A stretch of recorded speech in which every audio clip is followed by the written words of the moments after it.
ऐसे आने से अच्छा बहू बेटा आना बंद कर दे। मीना जी सुबह से ही रसोई में पकवान बनाने में जुटी थी। तरह तरह के सूखे नाश्ते, नमकीन तो उन्होंने 4 दिन पहले से ही तैयार करने शुरू कर दिए और अचार पापड़ वो 1 महीने पहले से तैयार हो गए। ये सोच बच्चे आएंगे, खाएंगे, पिएंगे, मस्ती करेंगे और जो जिंदगी में आया खालीपन है उसे भर देंगे। प्रकाश जी लगभग चिल्लाते हुए बोले, सुबह से 4 बार बोल चुका हूँ, एक चाय पिला दो, मगर नहीं, तुम तो लगी हो पागलों की तरह खाना बनाने। तभी रसोई से चाय लाती मीना जी बोली, पागलों की तरह नहीं, दीवानों की तरह लगी हूँ। मेरे बच्चे आ रहे हैं, आखिर मैं चैन से बैठ कैसे सकती हूँ। उनके स्वागत सत्कार के लिए खास गुलाब बेल का शरबत बनाया है। बच्चों के लिए फ्रूट चाट बना रही हूँ। आप एक काम क्यों नहीं करते, बाजार जाकर समोसा कचौरी ले आइए, साथ में पनीर जलेबी भी अगर इमरती मिले तो वो भी लेकर आना। सभी बच्चे बड़े शौक से खाते हैं। देखो भाग्यवान, तुम्हें जो करना है करो, मैं कुछ नहीं करने वाला। जिसे जो खाना हो अपने आप ले आए। आखिर किसे पड़ी है मेरी जो मैं सबकी सेवा करता रहूं। और मैं तो कहता हूँ फालतू तुम्हें भी मेहनत करने की ज़रूरत नहीं। तुनकते हुए प्रकाश जी बोले, अजी कैसी बातें करते हैं। सुनिए जी, हमारा फर्ज है इन सब का ध्यान रखना। वैसे भी कितने महीनों बाद बहू बेटा पोता पोती घर आ रहे हैं। आप है कि रूखे सूखे बने बैठे हैं। जब से सुना है बच्चे आ रहे हैं आपका तो जैसे मुंह सूख गया है। क्या आप नहीं चाहते हमारे घर में भी चहल पहल हो, बच्चों के पीछे दौड़ें। मैं तो बहुत सारी कहानियाँ सुनाऊंगी चिंटू चिंकी को। रोज पार्क में तो कभी मंदिर में ले जाऊंगी घुमाने। सही कहती हो, तुम्हारा फर्ज है, मगर हमारे बेटा बहू का भी तो कुछ फर्ज बनता है हमारे प्रति। भाग्यवान तुम बेवजह ही उत्साहित हो रही हो। वे लोग सिर्फ फॉर्मेलिटी करने आते हैं यहाँ। 4 दिन रुक कर हवाई जहाज पकड़कर देश विदेश की यात्रा पर निकल जाते हैं। एक तुम हो जो उनके यहाँ आने पर जश्न मनाने का विचार रखती हो, वरना उन्हें तुमसे और मुझसे कुछ लेना देना नहीं। पिछली बार देखा था, चारों के पास अपना अपना खुद का मोबाइल है। बेटा बहू गौरव और निहाल ऑफिस दोस्तों के नाम पर चैटिंग करते रहते हैं। बच्चे कार्टून और गेम खेलते रहते हैं। खाना भी मोबाइल देखकर खाते हैं। कुछ बोलो तो उन्हें सुनाई नहीं देता, कान में ढक्कन लगाकर रखते हैं। जब पास जाओ तो कहते हैं आप रुक जाइए, अभी हम व्यस्त हैं। अरे मैं तो कहता हूँ ऐसे आने से अच्छा बहू बेटा आना बंद कर दें। कम से कम तुम अपने घुटने ना तोड़ो और मैं अपना दिमाग खराब ना करूँ। अभी कुछ बोल दूंगा तो लड़ाई झगड़ा हो जाएगा। फिर जो तुम्हारा लाडला बेटा गौरव एहसान करने आता है ना, जिंदगी भर मुंह न दिखाएगा। पिछली बार कितना नाश्ता पानी ऐसा का ऐसा ही रखा रह गया। किसी ने कोई फरमाइश नहीं की, बल्कि अपने पसंद से ऑनलाइन ऑर्डर करके pizza, burger, French fries, pasta और भी न जाने क्या क्या सामान मंगाते रहते हैं। मुझे तो नाम भी नहीं आते ऐसी विदेशी चीज़ों के, और तुम कहती हो समोसा कचौरी लाकर रख दो। क्यों पैसे खराब करना है? जिसके जो मन में आएगा मोबाइल से ऑर्डर करके मंगा लेगा। मैं तो कहता हूँ आते ही क्यों हैं, जब अपने माँ बाप से बात ही नहीं करनी, सुख दुख के बारे में नहीं जानना, सेहत तकलीफ के बारे में नहीं जानना।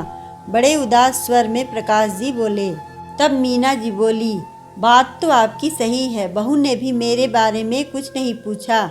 हाँ, रसोई में वीडियो बनाने आती थी, कहती यूट्यूब चैनल बनाया है, उसमें आपकी रेसिपी डालूंगी। अब बताओ, खुद बनाए खिलाए तो कोई बात है, वीडियो बना रही है उसमें क्या लाभ। चिंटू चिंकी से बोला रात को मेरे साथ सो जाओ, तो बोले रात में हम कार्टून देखेंगे, आपको परेशानी होगी, इसलिए हम अपने कमरे में सोएंगे। पिछली बार ऐसा लग रहा था मानो सब घर में होते हुए भी कोई घर में नहीं था। सब अपने अपने मोबाइल के साथ चिपके थे। हो सकता है इस बार ऐसा ना हो। मीना जी बड़ी उम्मीद से बोली, अरे जब से कोरोना आया है बड़े बच्चे सभी के हाथ में मोबाइल नाम का खिलौना आ गया है। इसमें देखने और करने को इतना कुछ है कि अब सामने बैठकर बातचीत करना बेकार लगता है। फिर बच्चों की पढ़ाई लिखाई उसी पर हो जाती है, उनकी आदत में आ चुका है। मोबाइल अब तुम चाहकर भी उसे छुड़ा नहीं पाओगी। मैं तो कहता हूँ ज़्यादा उम्मीद करना ही बेकार है। दोनों मुंह लटकाकर बैठे थे। तभी दौड़ते हुए चिंटू चिंकी अपने दादा दादी के गले में लटक गए और चहककर बोले, दादी आपने हमारे लिए मठरी लड्डू बनाए हैं ना, और आपकी फ्रूट चाट, उसका स्वाद तो आज भी मुझे याद है। बनाई कि नहीं बनाई? अरे वाह, तुम लोग आ गए। हाँ हाँ, सब कुछ बनाया है, तुम्हारा इंतजार कर रहे थे बच्चों। पापा जी, समोसे कचौरी की खुशबू नहीं आ रही, लगता है अभी तक आप लेकर नहीं आए। एक काम करता हूँ, अभी जाकर मैं हीरा हलवाई के यहाँ से सबके लिए नाश्ता लेकर आता हूँ, और जलेबी माँ के लिए। अभी भी आपको पसंद है या कुछ और लेकर आऊँ?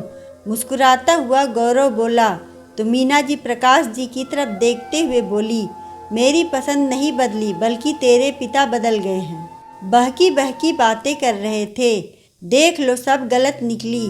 मीना जी चिढ़ाते हुए रसोई की तरफ जाने लगी। अरे मम्मी जी, अकेली कहाँ जा रही हैं? मैं भी आपके साथ चाय बनाने चलती हूँ। बहुत थक गई हूँ, अब तो आपके हाथ की अदरक इलायची वाली चाय पीकर ही थकान मिटेगी। बोल दोनों सास बहू रसोई में चली गईं। प्रकाश जी हैरानी से सब देख रहे। बच्चे बैठकर शरबत पी रहे थे। सास बहू मिलकर रसोई में हंसी ठिठोली कर रही थी।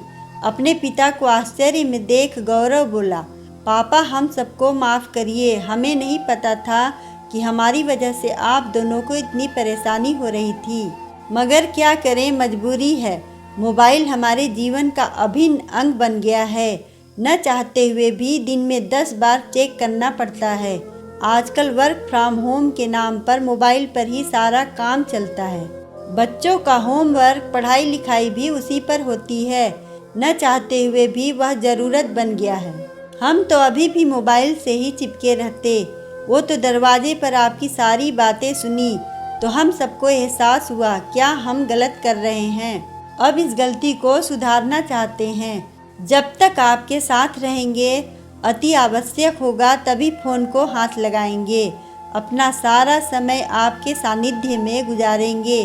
चलो चाय बनती होगी, मैं जाकर नाश्ता लेकर आता हूँ। बोल जैसे ही गौरव उठा तो प्रकाश जी ने उनका हाथ थाम लिया और बोले, चल आज बाप बेटा दोनों मिलकर समोसा कचौरी लेकर आते हैं, और एक एक वहीं गर्मा गर्म खा भी आएंगे। वही रास्ते में गपशप भी हो जाएगी। वैसे गलती तुम लोगों की भी नहीं, जमाना ही बदल गया है। चलो देर आए दुरुस्त आए। ठीक है चलते हैं, बोल दोनों चल पड़े। इस तरह घर में अपनों की बातों पर हंसी का शोरगुल पसर गया, वरना मोबाइल के कारण एक दूसरे से बात करने का समय ही नहीं मिलता था। मोबाइल ज़रूरत है, मगर हर वक्त ज़रूरी नहीं। अपने आसपास के लोगों से बातचीत कीजिए, वरना सब कुछ होते हुए भी अकेलापन नाम की बीमारी घर घर फैलती जा रही है। लोग अपने और मोबाइल में सिमटते जा रहे हैं। अपने आप को Insta reel, YouTube videos, photos, selfie, यही सब करके लाइक कमेंट को अपनी ज़िंदगी का अभिन्न अंग मानने लगे हैं, जो कि सरासर गलत है। कोई चीज़ लिमिटेड की जाए वही अच्छी है, क्योंकि अति सर्वत्र वर्जित है। किसी भी चीज़ की अति बुरी होती है, इसी बात का हमें ध्यान रखना है। अगर आपको हमारी कहानी अच्छी लगे तो वीडियो को लाइक करें, चैनल को सब्सक्राइब करें और कमेंट में बताएं कि आपको कहानी कैसी लगी। धन्यवाद।